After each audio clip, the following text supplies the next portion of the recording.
ഈശോയിൽ ഏറ്റവും സ്നേഹമുള്ളവരെ, ഈ ലോകം വിട്ട് പിതാവിൻ്റെ പക്കലേക്ക് പോകാൻ സമയമായി എന്ന് അറിയുമ്പോൾ ഈശോ മനുഷ്യർക്ക് വേണ്ടി നിത്യസമ്മാനം എന്ന പോലെ നൽകിയ 3 പ്രധാനപ്പെട്ട നിധികളെക്കുറിച്ചാണ് കഴിഞ്ഞ കുറച്ച് കാലങ്ങളായി നമ്മൾ പഠിച്ചുകൊണ്ടിരിക്കുന്നത്. ഏതൊക്കെയാണ് ആ നിധികളെന്ന ഒരു പക്ഷേ നിങ്ങൾ ഓർമ്മിക്കുന്നുണ്ടാവും. 1 പരിശുദ്ധ അമ്മയാണ്, 2 പറയാമെന്ന് നോക്കിക്കേ, 2 പരിശുദ്ധാത്മാവാണ്, 3 പരിശുദ്ധ കുർബാനയാണ്. പറഞ്ഞേ, എല്ലാവരും പറഞ്ഞേ. 1 പരിശുദ്ധ അമ്മ, 2 പരിശുദ്ധാത്മാവ്, 3 പരിശുദ്ധ കുർബാന. അത് ദൈവത്തിന് നൽകാൻ പറ്റുന്ന ഏറ്റവും മഹോന്നതമായ സമ്മാനങ്ങളാണ്, നിധികളാണത്. അത് കിട്ടിയവരാണ് നമ്മൾ. പരിശുദ്ധ അമ്മയെ നമുക്ക് കിട്ടി, പരിശുദ്ധാത്മാവിനെ നമുക്ക് കിട്ടി, പരിശുദ്ധ കുർബാനയെ നമുക്ക് ലഭിച്ചു. ഇതിനേക്കാൾ വലിയ ദാനങ്ങളൊന്നും കിട്ടാനില്ല.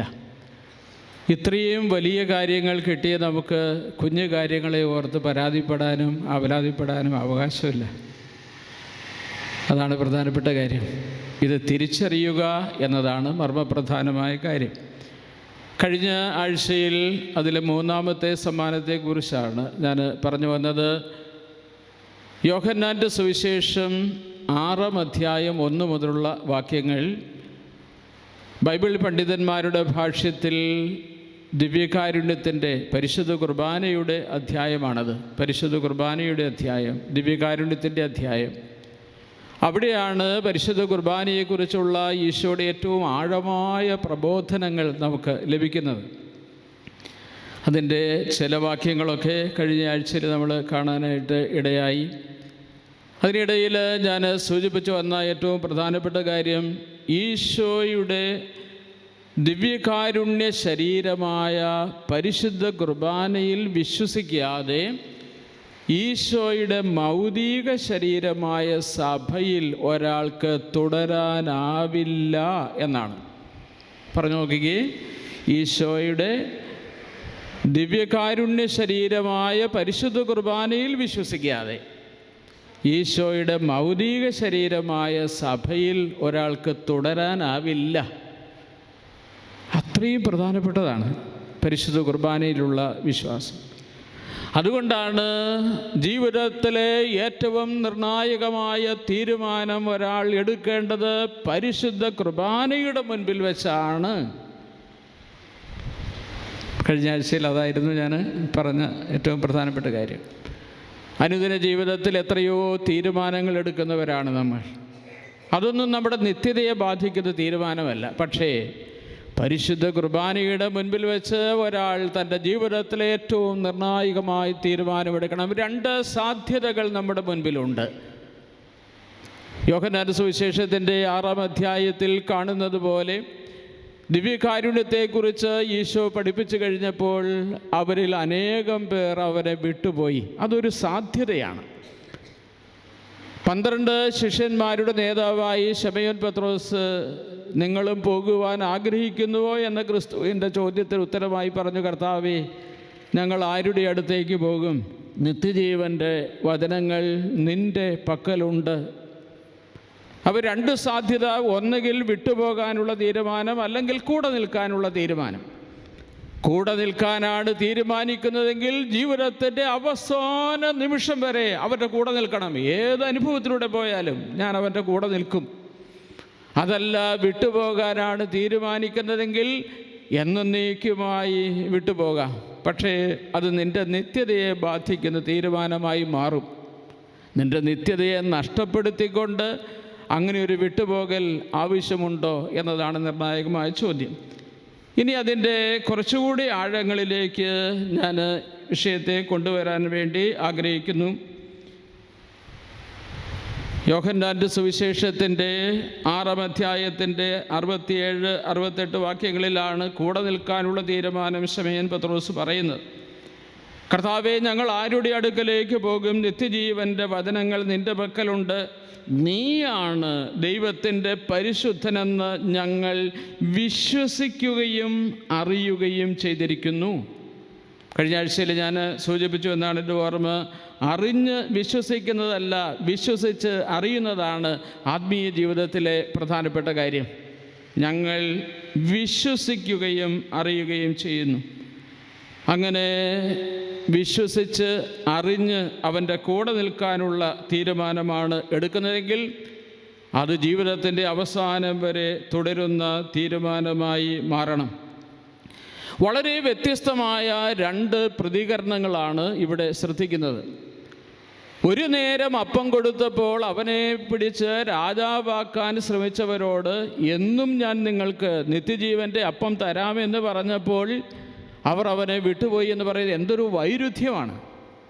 യഥാർത്ഥത്തിൽ അവൻ്റെ കൂടെ നിൽക്കാൻ അപ്പോൾ തന്നെ തീരുമാനമെടുക്കണം. ഒരു രണ്ടാമതൊരു ആലോചന പോലും ഇല്ലാതെ അവൻ്റെ കൂടെ നിൽക്കാനാണ് യഥാർത്ഥത്തിൽ സ്വാഭാവികമായൊരു പ്രവണത ഉണ്ടാവേണ്ടത്. പക്ഷെ അതിൽ നിന്ന് എത്ര തികച്ചും വ്യത്യസ്തമായിട്ടാണ് അതിൽ വലിയൊരു സമൂഹം അവരെ വിട്ടുപോയത്. അതിൻ്റെ കാരണങ്ങളൊക്കെ ഞാൻ നേരത്തെ സൂചിപ്പിച്ചിട്ടുണ്ട്, അതുകൊണ്ട് അതിലേക്ക് ഞാൻ പോകുന്നില്ല. അവൻ തന്ന അപ്പം വർദ്ധിപ്പിച്ച് നൽകിയ അപ്പവും ഇപ്പോൾ അവൻ തരാമെന്ന് പറഞ്ഞ അപ്പവും രണ്ടാണ് എന്നതുകൊണ്ടാണ് ഇങ്ങനെ വ്യത്യസ്തമായിട്ടുള്ള ഒരു പ്രതികരണം അവർക്കുണ്ടാകാനുള്ള കാരണം. അവർക്കത് മനസ്സിലായില്ല, അക്ഷരാർത്ഥത്തിലാണ് അവരത് എടുത്തത്. അതുകൊണ്ട് അവർക്കത് മനസ്സിലാക്കാനോ സ്വീകരിക്കാനോ കൂടെ നിൽക്കാനോ പറ്റിയില്ല. ഇവിടെ വളരെ പ്രധാനമായി ഇവൻ പറഞ്ഞത് പരിപൂർണമായും സത്യമാണെന്നും ഞാൻ സ്വർഗത്തിൽ നിന്ന് ഇറങ്ങി വന്ന ജീവനുള്ള അപ്പമാണെന്നും ഞാൻ തരുന്ന നിത്യജീവന് വേണ്ടി ഞാൻ തരുന്ന അപ്പം എൻ്റെ ശരീരമാണ് എന്ന് പറഞ്ഞത് മനുഷ്യനെ വിശ്വസിക്കുന്നതിന് വേണ്ടി അവൻ കടന്നുപോയ വഴികൾ നമ്മളെ അത്ഭുതപ്പെടുത്തും. സഹനത്തിൻ്റെ വഴികളിലൂടെയാണ് പിന്നീടുള്ള അവൻ്റെ യാത്ര. വേറെ ഒരു കാര്യം പറഞ്ഞപ്പോഴും ഈശോയ്ക്ക് അതിൻ്റെ പേരിൽ സഹിക്കേണ്ടി വന്നിട്ടില്ല. ആത്മീയമായോ ശാരീരികമായോ മാനസികമായോ സഹിക്കേണ്ടി വന്നിട്ടില്ല. എന്നാൽ പരിശുദ്ധ കുർബാനയായിത്തീരാൻ വേണ്ടി ഈശോ തൻ്റെ ശരീരത്തിലും തൻ്റെ മനസ്സിലും തൻ്റെ ആത്മാവിലും വലിയ വില കൊടുത്തിട്ടുണ്ട്. അതെന്തിനു വേണ്ടിയാണ്? ഇതാണ് സത്യമെന്ന് പഠിപ്പിക്കാൻ വേണ്ടിയാണ്. അല്ലെങ്കിൽ മാറ്റി പറഞ്ഞിട്ട് മാറിപ്പോകാമായിരുന്നു. പക്ഷെ അത് ചെയ്യാതെ ആ പറഞ്ഞതിൽ അവൻ ഉറച്ചു നിന്ന് അതാണ് സത്യമെന്ന് ലോകത്തെ ബോധ്യപ്പെടുത്തി കൊടുക്കാൻ വേണ്ടി അവൻ അനുഭവിച്ച ശാരീരികമായ പീഡനത്തിൻ്റെ കഥകൾ എന്തുമാത്രം വലുതാണെന്ന് പാഷൻ ഓഫ് ക്രൈസ്റ്റ് എന്ന സിനിമ അതിൻ്റെ കുറേ ഭാഗങ്ങളൊക്കെ അവതരിപ്പിക്കുന്നുണ്ട്. അതിനേക്കാളൊക്കെ എത്രയോ തീവ്രമായ വേദനകളിലൂടെയാണ് കടന്നുപോയത്. ശാരീരികമായ പീഡനം, അതേപോലെ തന്നെ മാനസികമായ പീഡനം. അതുവരെ കൂടെ നിന്നവരെല്ലാം അവനെ വിട്ടുപോയി. ഒരാൾ പോലുമില്ലാതെ എന്തൊരു ഏകാന്തതയുടെ പരിത്യക്തതയുടെ അനുഭവത്തിലൂടെയാണ് ക്രിസ്തു കടന്നു പോകുന്നത്. കൂടെ നിൽക്കുമെന്ന് വിശ്വസിച്ച 3 ശിഷ്യന്മാർ പോലും അവനെ വിട്ടുപോവുകയാണ്.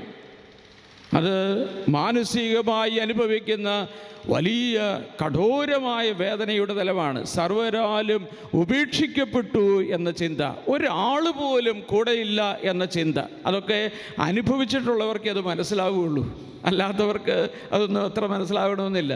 ഒറ്റപ്പെടുക എന്ന് പറയുന്നത് ആർക്കും വേണ്ട എന്ന് തോന്നുന്ന അനുഭവങ്ങൾ, അതുപോലെ ഏകാന്തതയുടെ അനുഭവങ്ങൾ, അതൊക്കെ ക്രിസ്തു തൻ്റെ ജീവിതത്തിൽ അനുഭവിച്ചു എന്നതാണ് സത്യം. ആത്മീയമായ തലത്തിൽ ഈശോ അനുഭവിച്ച ഏറ്റവും വലിയ വേദന എന്ന് പറയുന്നത് പിതാവ് പോലും എന്നെ കൈവിട്ടോ എന്ന് തോന്നുന്ന വിധത്തിലൂടെ അവൻ കടന്നുപോയി. എൻ്റെ ദൈവമേ, എൻ്റെ ദൈവമേ, എന്തുകൊണ്ട് നീ എന്നെ ഉപേക്ഷിച്ചു എന്ന് ചങ്കുപൊട്ടി അവൻ പ്രാർത്ഥിക്കുന്നത് ഈ ആത്മീയമായ മേഖലയിൽ ക്രിസ്തു അനുഭവിക്കുന്ന വേദനയാണ്. അത് പിതാവും പുത്രനും ഒന്നായിരിക്കുമ്പോൾ ഞാനും പിതാവും ഒന്നാണ് എന്ന് പറഞ്ഞവൻ, അതുപോലെ തന്നെ ജീവിച്ചവൻ, ജീവിതത്തിൻ്റെ ഏറ്റവും നിർണായകമായ സന്ദർഭത്തിൽ അവൻ പോലും കൈവിട്ടോ എന്ന് ചിന്തിക്കുന്ന ഒരു ഭാവമുണ്ട്. അതാണ് ആത്മീയ തലത്തിലെ വേദന. അപ്പോൾ ശാരീരികമായ തലത്തിൽ ഈശോ അപ്പമാണ് എന്ന് തെളിയിക്കാൻ, പരിശുദ്ധ കുർബാനയെ മനസ്സിലാക്കാൻ വേണ്ടി തെളിവായി അവൻ അത്രമാത്രം അവൻ വേദനിച്ചിട്ടുണ്ട് എന്നതാണ് ഞാനിവിടെ സൂചിപ്പിക്കുക.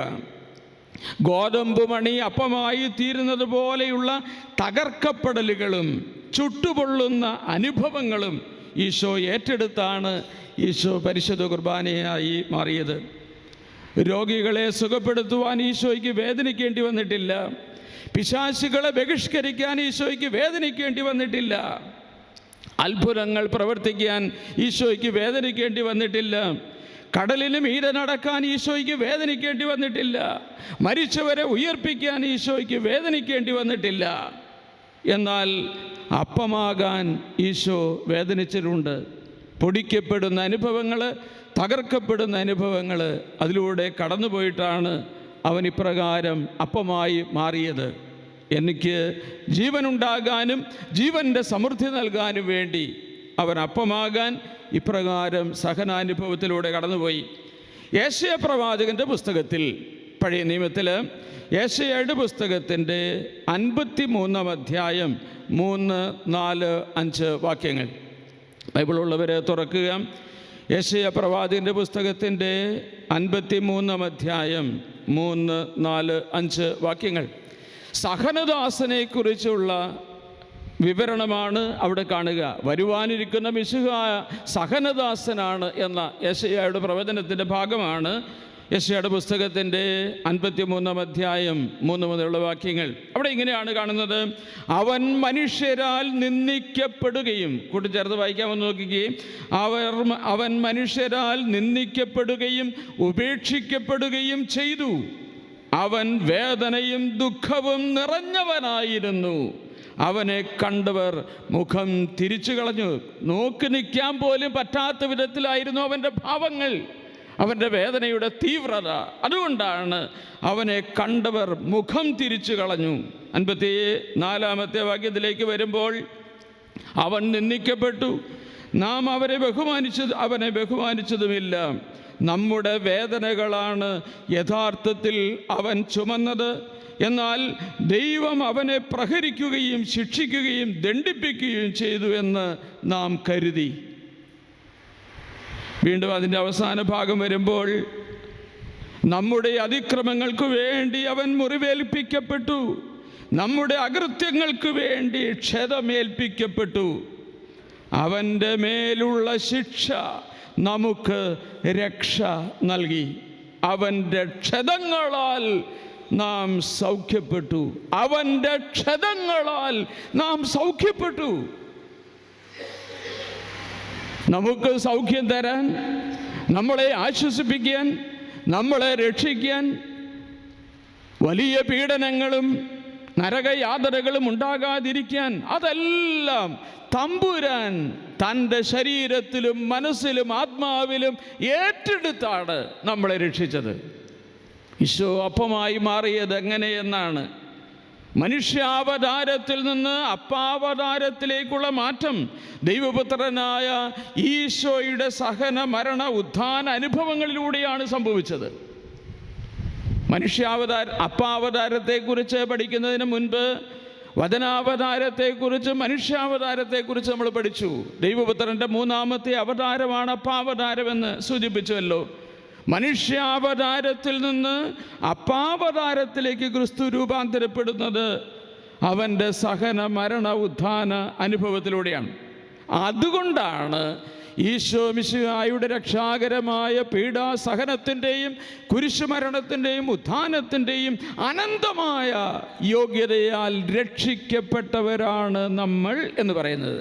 ഒന്ന് പറഞ്ഞ്, ഈശോ മിശിഹായുടെ രക്ഷാകരമായ പീഡാസഹനത്തിൻ്റെയും കുരിശു മരണത്തിൻ്റെയും ഉത്ഥാനത്തിൻ്റെയും അനന്തമായ യോഗ്യതകളാൽ രക്ഷിക്കപ്പെട്ടവരാണ് നമ്മൾ. വെറുതെ അല്ല, വലിയ വില കൊടുത്തിട്ടുണ്ട് തമ്പുരാൻ. എൻ്റെ രക്ഷയ്ക്ക് വേണ്ടി, എൻ്റെ നവീകരണത്തിന് വേണ്ടി എൻ്റെ ദൈവം വലിയ വില കൊടുത്തിട്ടുണ്ട് എന്ന് തിരിച്ചറിയുമ്പോഴാണ് എൻ്റെ ദൈവത്തെ എനിക്ക് ചങ്കോട് ചേർത്ത് പിടിക്കാൻ പറ്റുന്നത്. അവൻ എന്നെ ഇത്രമാത്രം സ്നേഹിക്കുന്നു എന്ന് മനസ്സിലാക്കുമ്പോഴാണ് അവനെ സ്നേഹിക്കാൻ നമുക്ക് പറ്റുന്നത്. അതുകൊണ്ടാണ് ദൈവത്തിൻ്റെ ആദ്യ സ്നേഹം അനുഭവിക്കുന്നവരുടെ ഉള്ളിൽ നിന്ന് വരുന്ന പ്രതിസ്നേഹമാണ് ആത്മീയത എന്ന് പറയുന്നത്. ഒന്ന് പറഞ്ഞു നോക്കിക്കേ, ദൈവത്തിൻ്റെ ആദ്യ സ്നേഹം അനുഭവിക്കുന്നവരുടെ ഉള്ളിൽ നിന്ന് വരുന്ന പ്രതിസ്നേഹമാണ് ആത്മീയത. അപ്പോൾ ദൈവത്തിൻ്റെ ഈ ആദ്യ സ്നേഹം പരിശുദ്ധ കുർബാനയിലാണ് നമ്മൾ അനുഭവിക്കുന്നത്. അവൻ്റെ പീഡാസഹനത്തിലും കുരിശുമരണത്തിലും ഉത്ഥാനത്തിലും അവൻ വെളിപ്പെടുത്തിയത് എന്നോടുള്ള അപാരമായ അഗാധമായ സ്നേഹമാണ്. ആ സ്നേഹത്തിന് ആനുപാതികമായ ഒരു പ്രതിസ്നേഹം കാണിക്കാൻ ഞാൻ കടപ്പെട്ടവനാണ്. എൻ്റെ ബാധ്യതയാണത്. ഞാൻ കടപ്പെട്ടവനാണ് ഒരു പ്രതിസ്നേഹം കാണിക്കാൻ. അതാണ് ദിവ്യകാരുണ്യത്തോടുള്ള സ്നേഹം, അതാണ് ദിവ്യകാരുണ്യത്തിലുള്ള വിശ്വാസം, അതാണ് ദിവ്യകാരുണ്യ ആരാധന, അതാണ് ദിവ്യകാരുണ്യം ജീവിക്കുന്ന അനുഭവം. അതുകൊണ്ടാണ് ഇതിൻ്റെ അടിസ്ഥാനം നമ്മൾ മനസ്സിലാക്കണം. അത് പരിശുദ്ധ കുർബാനയിലൂടെ ദൈവം നമുക്ക് നൽകുന്ന അവർണ്ണനീയമായ ദാനത്തെക്കുറിച്ചുള്ള അറിവുകൾ. ഇതാണ് കേന്ദ്രമെന്ന ആശയം. പരിശുദ്ധ കുർബാനയാണ് നമ്മുടെ ആത്മീയതയുടെ കേന്ദ്രമെന്ന ആശയം പരിശുദ്ധ ബൈബിളിൻ്റെ താളിൽ നിന്ന് നമുക്ക് കൂടുതൽ ആഴങ്ങളിൽ മനസ്സിലാക്കാനായിട്ട് സാധിക്കും. മനുഷ്യ ചരിത്രത്തിൻ്റെ നടുവിലാണ് ദൈവം ഒരു രക്ഷാകര പദ്ധതി ഉണ്ടാക്കിയത്.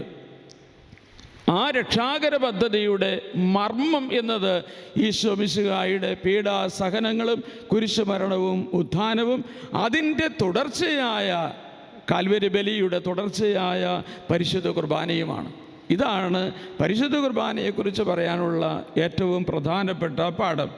അതുകൊണ്ട് ബൈബിളിൻ്റെ താളുകളിലൂടെ ഒരിത്തിരി കൂടെ ആഴങ്ങളിലേക്ക് പോകാമെന്ന് ഞാൻ കരുതുകയാണ്.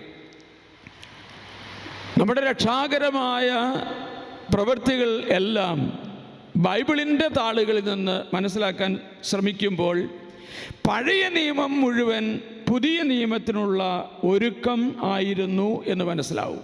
പഴയ നിയമം പുതിയ നിയമത്തിനുള്ള ഒരുക്കം ആയിരുന്നു.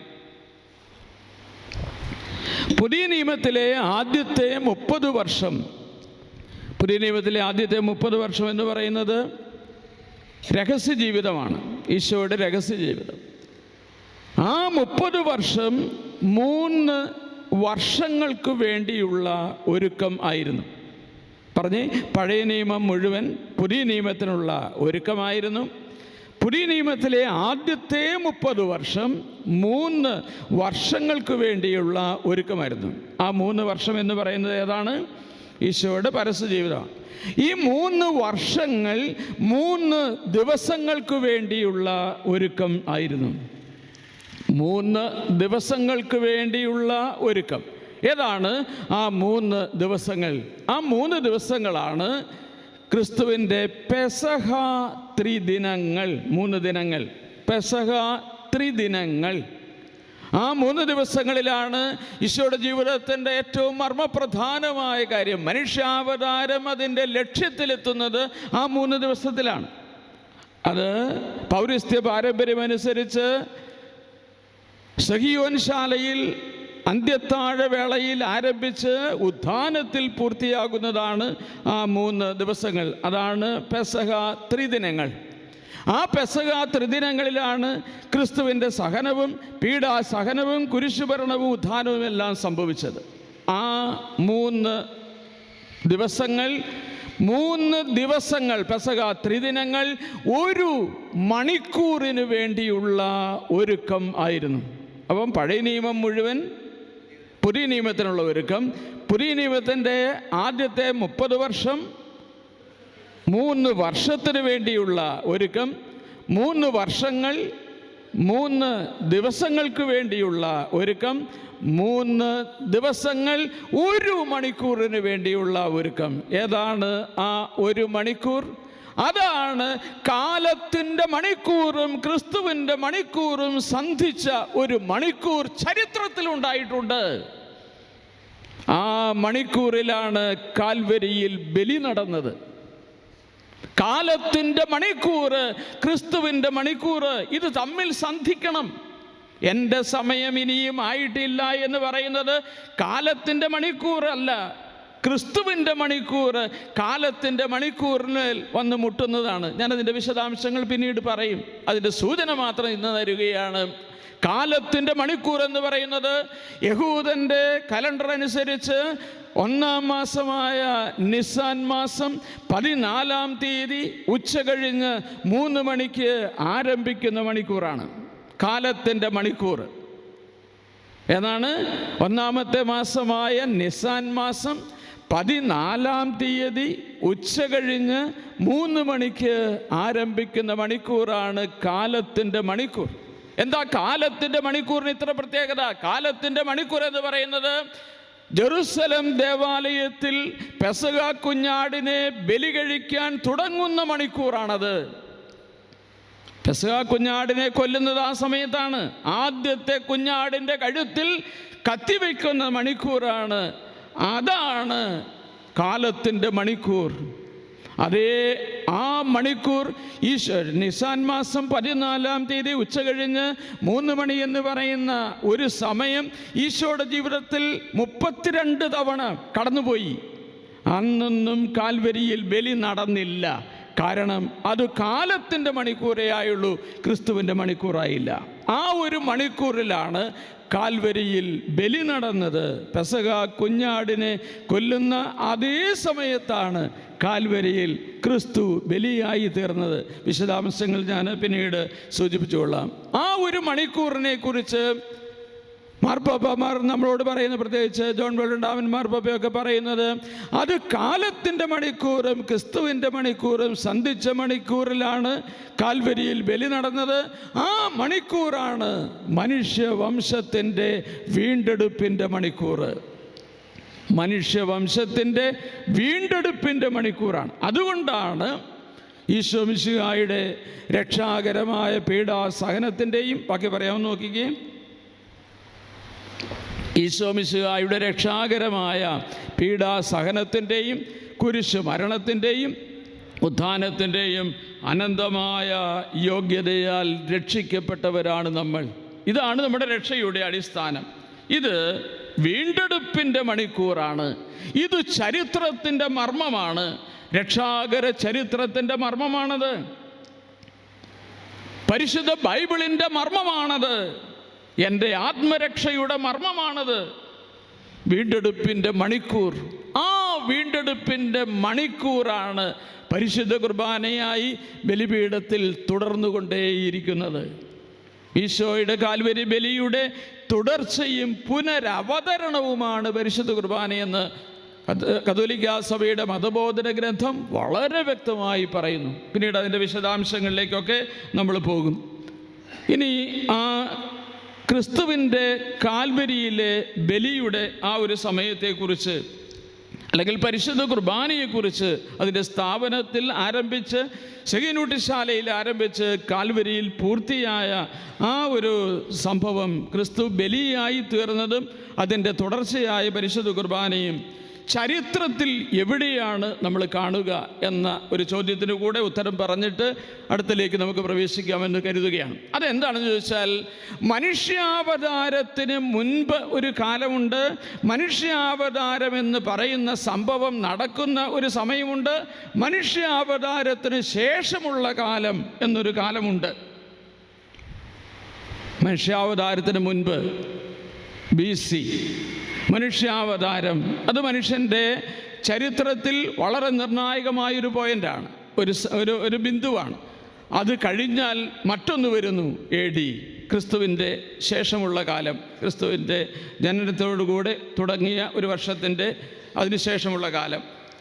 എന്നാൽ പരിശുദ്ധ കുർബാനയെക്കുറിച്ച്, പരിശുദ്ധ കുർബാനയുടെ സ്ഥാപനത്തിന് മുൻപ്, പരിശുദ്ധ കുർബാനയുടെ സ്ഥാപന നിമിഷം, പരിശുദ്ധ കുർബാനയുടെ സ്ഥാപനത്തിന് ശേഷമുള്ള കാലം എന്നിങ്ങനെ വേർതിരിക്കാനാവില്ല എന്നാണ് കാന്തലമെസ്സയെ പോലെയുള്ള വളരെ പ്രസിദ്ധരായ വ്യക്തികൾ പറയുന്നത്.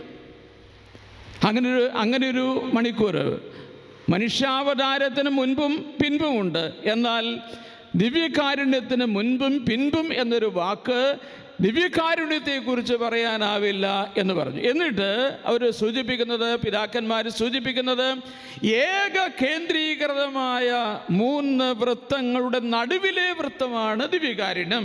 മനസ്സിലാക്കാൻ എളുപ്പത്തിന് വേണ്ടി ഇത് ഒരു വൃത്തം, ഇതിൻ്റെ മുകളിലായി കുറച്ചുകൂടെ വലിയ ഒരു വട്ടം, ഒരു വൃത്തം ഞാൻ വരയ്ക്കുന്നു. അതിനും ചുറ്റുമായി അതിനേക്കാൾ വലിയ ഒരു വൃത്തം ഞാൻ വരയ്ക്കുന്നു. കേന്ദ്രം ഇതാണ്. ഓക്കെ, ലോകത്തിൻ്റെ നടുവിലാണ് സഭ, സഭയുടെ നടുവിലാണ് ദിവ്യകാരുണ്യം. ലോകത്തിൻ്റെ നടുവിലാണ് സഭ, സഭയുടെ നടുവിലാണ് ദിവ്യകാരുണ്യം. അപ്പോൾ ഇവിടെ നിന്നാണ് എല്ലാം, സഭയിലേക്ക് പ്രകാശം വരേണ്ടത്, ശക്തി വരേണ്ടത്, ലോകത്തിലേക്ക് പ്രകാശം ഉണ്ടാവേണ്ടത്, ഇതെല്ലാം ഇവിടെ നിന്നാണ്. അതുകൊണ്ടാണ് ഏക കേന്ദ്രീകൃതമായ 3 വൃത്തങ്ങളുടെ നടുവിലാണ് ദിവ്യകാരുണ്യത്തിൻ്റെ സ്ഥാനം എന്ന് നമ്മൾ മനസ്സിലാക്കേണ്ടത്. ഏക കേന്ദ്രീകൃതമായ 3 വൃത്തങ്ങളുടെ നടുവിലെ വൃത്തം. മലങ്കര കത്തോലിക്ക സഭയുടെ ബഹുമാനപ്പെട്ട വൈദികരെയും പിതാക്കന്മാരെയൊക്കെ ധ്യാനിപ്പിച്ച നാളുകളിൽ അഭിയന്ന പിതാവ്, മൂവാറ്റുപുഴയുടെ അഭിയന്ന പിതാവ് എന്നോട് പറഞ്ഞു, അച്ഛൻ ഈ പറഞ്ഞ സാധനം പറഞ്ഞത് സീറോ മലങ്കര സഭയിലെ വിരിക്കൂട്ടത്തെക്കുറിച്ചാണ് എന്ന് പറഞ്ഞു. ഞാൻ ഈ വിരിക്കൂട്ടം എന്ന് പറഞ്ഞാൽ ഞാൻ കേട്ടിട്ടുണ്ടായിരുന്നില്ല. അതിനകത്ത് വിരിക്കൂട്ടത്തിന് മലക്കരക്കാർ ഇതിനകത്തുണ്ടോ എന്ന് എനിക്ക് അറിഞ്ഞുകൂടാ. പരിശുദ്ധ കുർബാന അർപ്പിക്കുന്ന സമയത്ത് മേശയിൽ, അൾത്താര മേശയിൽ വിരിക്കുന്ന 3 നിറമുള്ള ഒരു തുണിയാണ്. 3 നിറമാണ്. ഏറ്റവും പുറകിലായി ചുമപ്പാണ് നിറം. അതിൻ്റെ നടുവിലേക്ക് വരുമ്പോൾ, രണ്ടാമത്തേതിൽ വരുമ്പോൾ പച്ചയാണ് നിറം. അതിൻ്റെ നടുവിലാണ് വെള്ള. പരിശുദ്ധ കുർബാന വയ്ക്കുന്നതും പരികർമ്മം ചെയ്യുന്നതും ഈ വെള്ള തുണിയുടെ മുകളിലാണ്. അതിന് ചുറ്റുമായി ഈ 2 നിറങ്ങളുമുണ്ട്. അപ്പോൾ അഭിയന്ന പിതാവ് പറഞ്ഞത് ഇത് തന്നെയാണ് സീറോ മലങ്കര സഭയുടെ വിരിക്കൂട്ടത്തെക്കുറിച്ചുള്ള പഠനം എന്ന് പറഞ്ഞാൽ, ലോകത്തിൻ്റെ നടുവിലാണ് സഭ, സഭയുടെ നടുവിലാണ് ദിവ്യകാരുണ്യം. അപ്പം അതുകൊണ്ടാണ് ഏക കേന്ദ്രീകൃതമായ 3 വൃത്തങ്ങളുടെ നടുവിലാണ് ദിവ്യകാരുണ്യത്തിൻ്റെ സ്ഥാനം എന്ന് സൂചിപ്പിക്കുക. ലോകത്തിൻ്റെ മർമ്മത്തിലാണ് ദിവ്യകാരുണ്യം. അങ്ങോട്ടാണ് തിരിഞ്ഞിരിക്കേണ്ടത്, അങ്ങോട്ട് മാത്രമാണ് തിരിഞ്ഞിരിക്കേണ്ടത്. അപ്പോൾ ആവശ്യമുള്ളതെല്ലാം കിട്ടും. എന്നെ അത്ഭുതപ്പെടുത്തിയ മറ്റൊരു കാര്യം, ഭൂമിയിലൂടെ സഞ്ചരിക്കുന്ന നാളുകളിൽ ഇസ്രയേൽ ജനം കൂടാരമടിക്കുന്ന സന്ദർഭമാണ്. അതിൽ ആദ്യം അവർ സമാഗമ കൂടാരം അടിക്കും. വാഗ്ദാന പേടകം വയ്ക്കാൻ വേണ്ടിയുള്ള സമാഗമ കൂടാരം. ആ സമാഗമ കൂടാരത്തിൻ്റെ 4 വശങ്ങളിലായി 3 ഗോത്രങ്ങൾ കൂടാരമടിക്കും. മുൻവശത്ത് അല്ലെങ്കിൽ കിഴക്ക് വശത്ത് 3 ഗോത്രങ്ങൾ, പടിഞ്ഞാറ് വശത്ത് 3 ഗോത്രങ്ങൾ, വടക്ക് വശത്ത് 3 ഗോത്രങ്ങൾ, തെക്ക് വശത്ത് 3 ഗോത്രങ്ങൾ.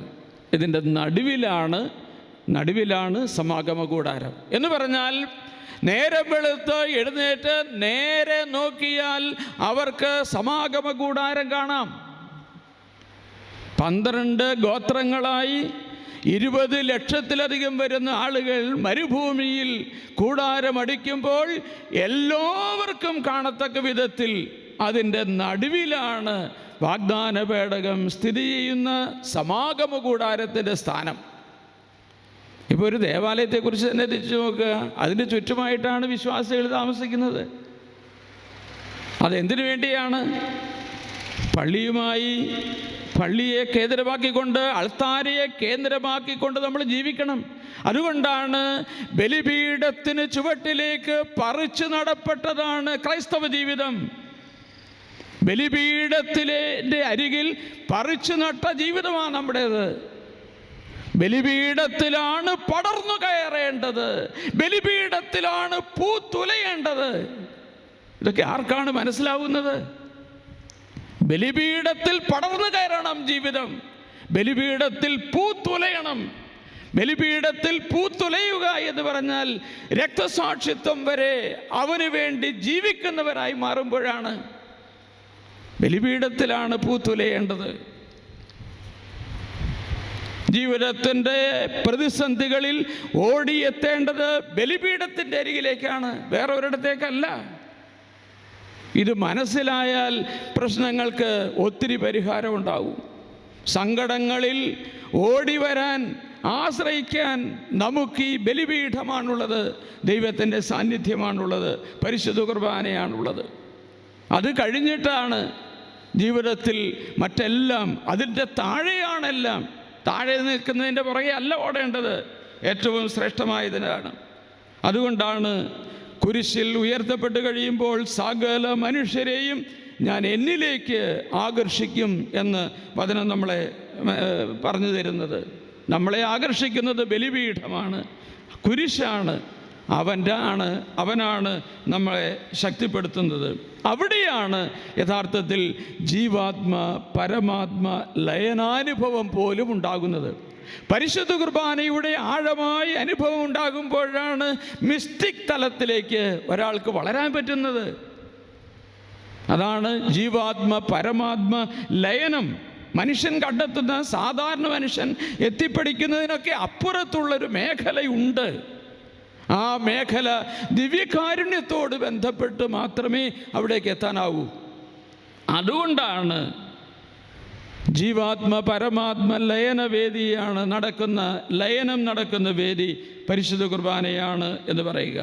ആത്മാവിലും സത്യത്തിലുമുള്ള യഥാർത്ഥ ആരാധകരായി നമ്മൾ മാറുന്നത് ഈ വിധത്തിൽ പരിശുദ്ധ കുർബാനയെ ആഴമായി വിശ്വസിച്ച്, പരിശുദ്ധ കുർബാനയെ സ്നേഹിച്ച്, പരിശുദ്ധ കുർബാന ജീവിച്ച്, പരിശുദ്ധ കുർബാന കേന്ദ്രീകൃതമായ ഒരു ജീവിതം നയിക്കുമ്പോഴാണ് എന്ന് നമുക്ക് മനസ്സിലാവുകയാണ്.